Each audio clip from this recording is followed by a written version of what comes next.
Nangyari yung bangketa? Ako po sila yung Ginamit ko sa negosyo nito. Pinagkakitaan yung bangketa, yung binabayaran nyo, yung discount nila sa loob. Sa Malacanang ako. Tanong ko lang po. Sabi ng sir, huwag lang kami lalapas dito. Ngayon hindi na pwede dito. Po kasi yan. Na pinayagan naman daw sila ni chairman. Sa kabila. Dito nyo ilagay. Thank you kay YouTubero. O you subscribe to kay YouTubero. O yan ha. Thank you for all your support and please don't forget to subscribe.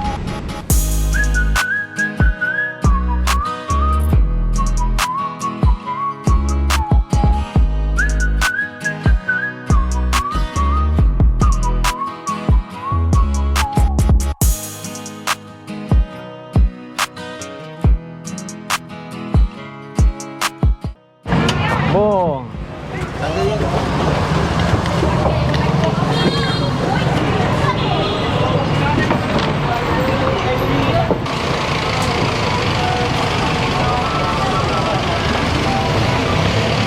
So nandito nga tayo sa San Andres. Kasama natin ang ating mga DPS QRT sa pamumuno ni Boss Rafi Ocampo. Ayan, so tuloy-tuloy ang clearing operation ng ating DPS QRT.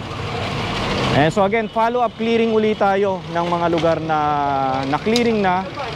And itong mga lugar na ito ay isa itong San Andres ang talagang maraming mga bumabalik. Kaya kailangan talaga ay magpo-follow up clearing.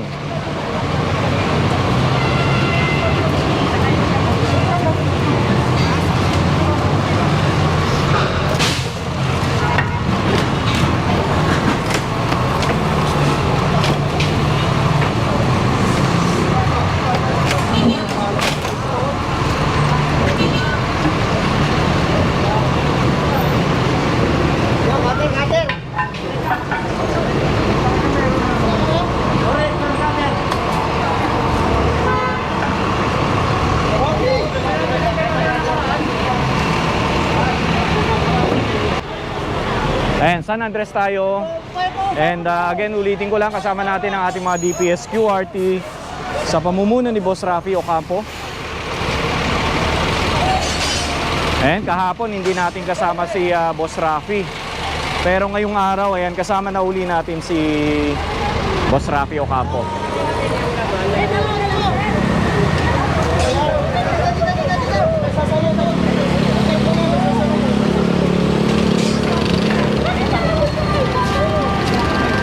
Ayun guys, kasama na yung paninda dito na kinuha, pati yung kariton.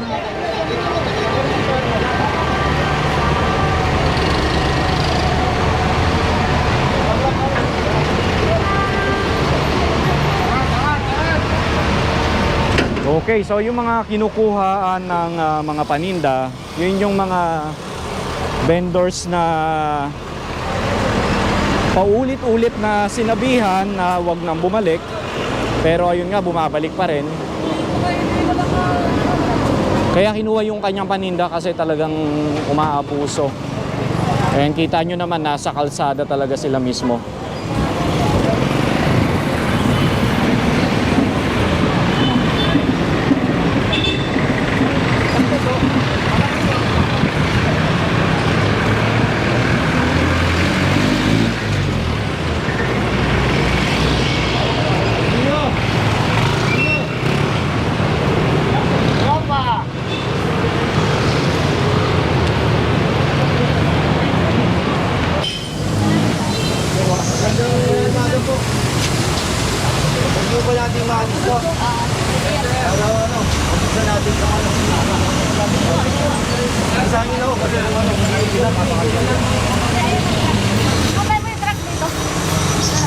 Ayan again guys, yung hollow block nila. Meron na uling mga hollow block dito sa bangketa. Ayan, pinapatanggal ni Boss Rafi. Ayan, sabi ni Boss Rafi, tanggalin na ngayon na mismo.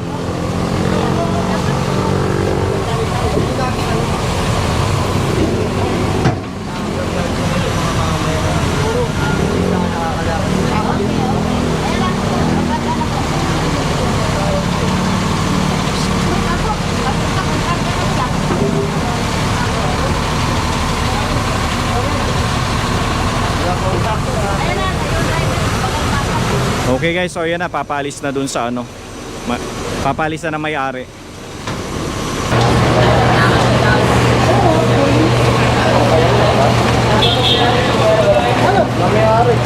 Walang may-ari. Ano yan? Walang may-ari.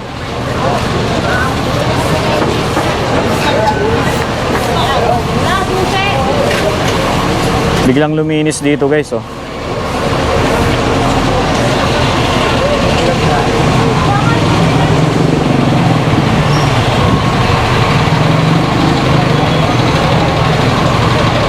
Okay mga chibero, yung sidecar, ayan, sakay na sa truck.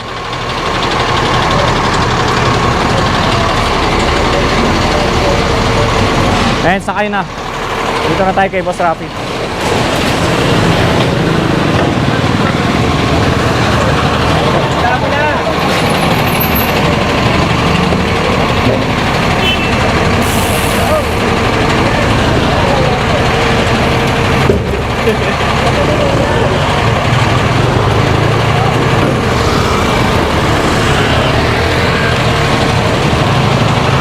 Okay, ayan guys, sinakay na yung sidecar doon. Ayan, pinapatabi yung sidecar na yon. Walang gumagalaw. Tapos, naghintay pa ng 10 minutes. Wala pa ring kumukuha ng sidecar na nasa kalsada. Kaya yun, ayan, sinakay na sa ano, sinakay na sa truck. Ayan, nakapagligpit na sila rito.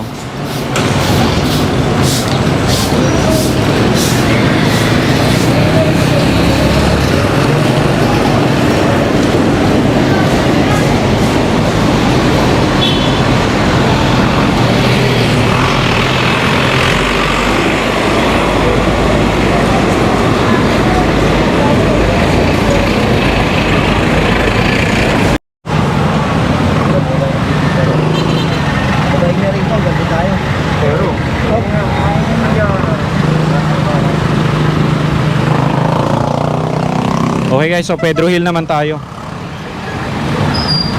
Pedro Hill. Estero.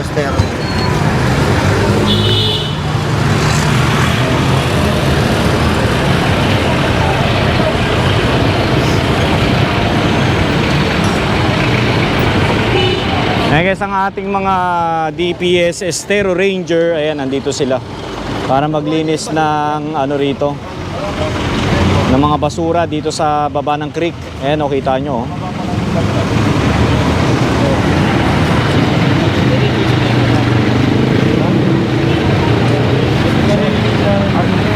Trabaho ng ating mga Estero Ranger. Oo. Magigiting.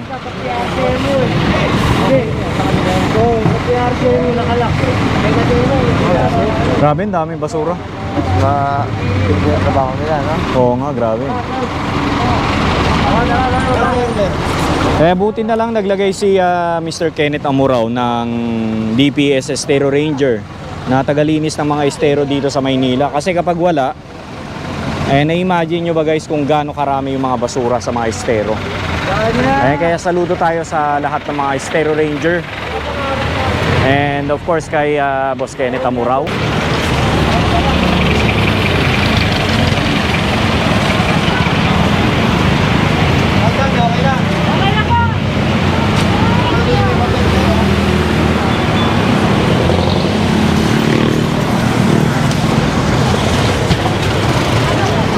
Ayan, dati dito talagang punong-puno din ng mga vendors dito guys. Dito sa mismong bangketa na ito. Actually both side ito ng Pedro Hill. Pero ngayon, ayan, makikita nyo talagang may resulta naman talaga.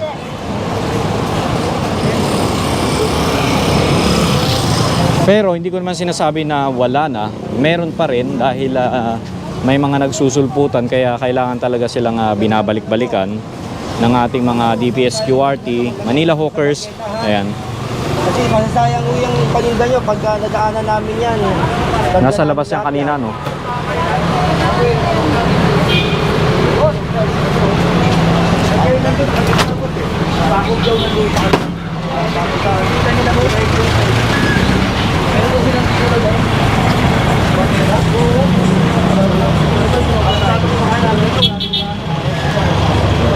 Ayan, sisilip tayo sa ano, sa Pasig Street.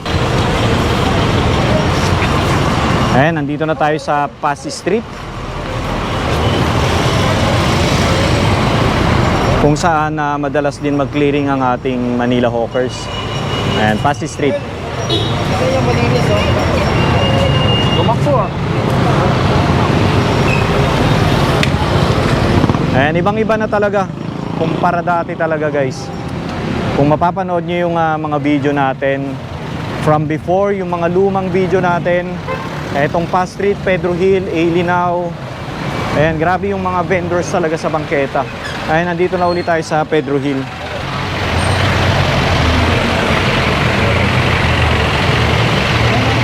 Ayan, dito tayo sa kabila, guys.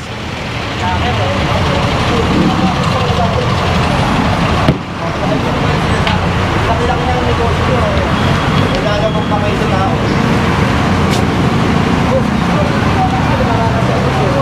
Ay guys, so ang ginagawa kasi nila is yan, kita nyo naman yung mga stocks nila nandito sa bangketa.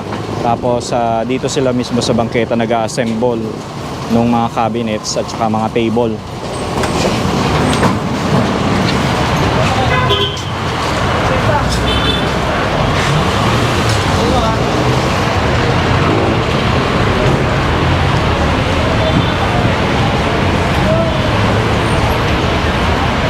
Eh, so meron pa ring iilan-ilan na pabalik-balik.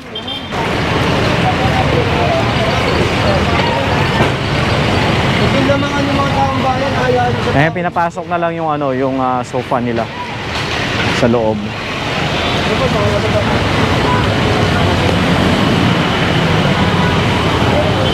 Eh, nagpasukan na sila, oh.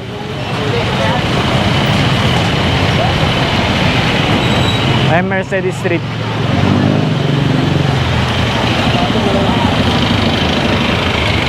Okay, tawid tayo dito sa kabilang side, kung saan tambak na sa bangketa yung mga gamit nila, paninda. nangyari nito yung bangketa. Tinawag ko sila yung Ginamit ko sa negosyo nito. Pinagkakitaan yung bangketa, yung binabayaran nyo, yung dito sila sa loob. Kabilaan pa pala kayo, ito sa'yo lang pala. Ang laki Ah, niya, kabilaan? kanila din po. Kanila din. Sinasabi na may-ari. Ang laki ng mayari. Ay, grabe yung nila, guys, oh. Naku, yari sila. Ayan, babawas ng mga sobra-sobra. Sir,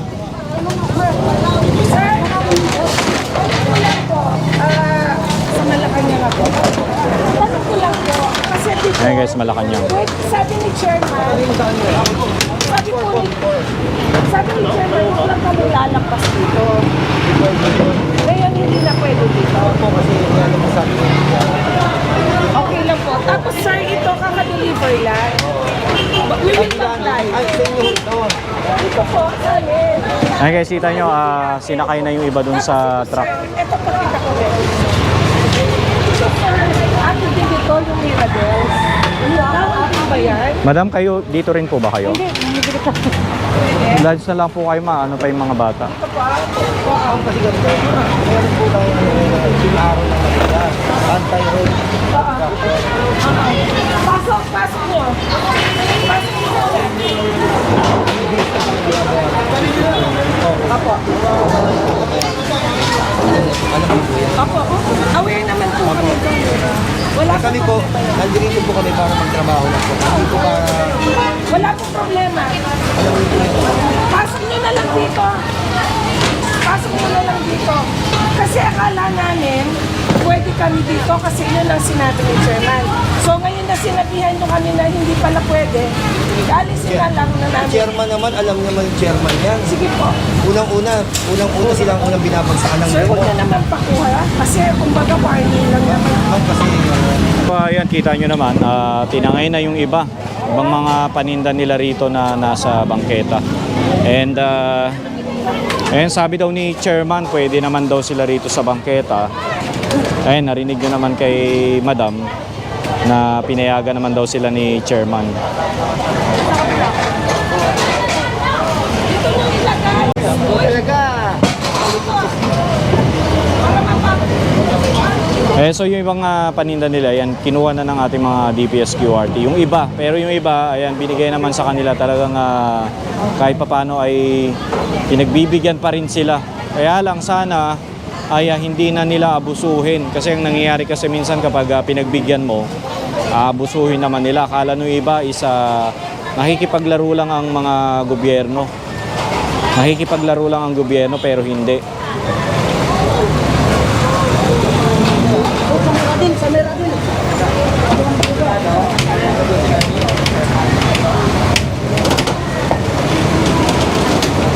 And tapos again, no, kanila rin yun guys, oh, yung mga paninda dun sa kabilang side. Mga ano naman ito.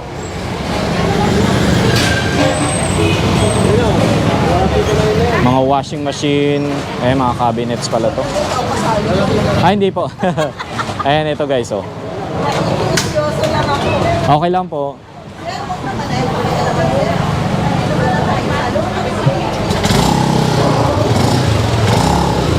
Okay, so again, no, ayan, binigay naman.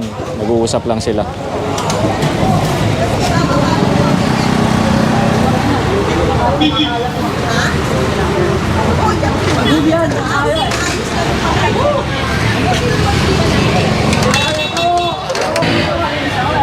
Ayan, nakikiusap naman yung may-ari, magko-comply naman daw siya. Ayan, so binigyan muna sila ng last warning ni Boss Rafi Ocampo. Ayan guys, so sinasabihan na ng may-ari yung kanyang mga tauhan na... So yan, hanggang dyan na lang kayo. Huwag lang ano yan, para walang problema. Okay.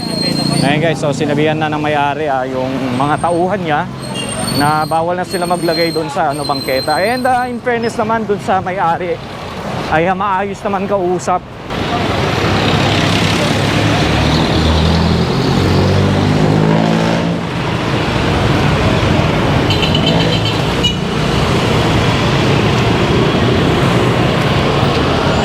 Alam mo yung ginobot sa Malacanang, hindi mo siya. Kaya nga sir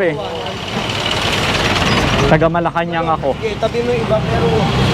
Oo. Kuhanan kita, hindi pwede, hindi Oo naman sir. Hindi basta pwedeng... Alam kong nasa tama yung ginagawa. Yes sir, tama Hindi po. naman tayo nakabuso, di ba? Yes sir. Maganda naman, cooperative din siya. Oo nga sir no? Mabait naman. Yun ang maganda naman sa kanya. Oo. Alam, kasi kulang-una sabi ko sa kanya, ma'am, alam niyo naman na may mali kayo. Oo. Inamin naman niya sir no? Ayun guys, Osmeña Highway na tayo. Ayun, feeling ko aabot tayo dyan sa Osmeña. Lalabas tayo dyan. Ayun, tumawid na tayo ng railroad dito sa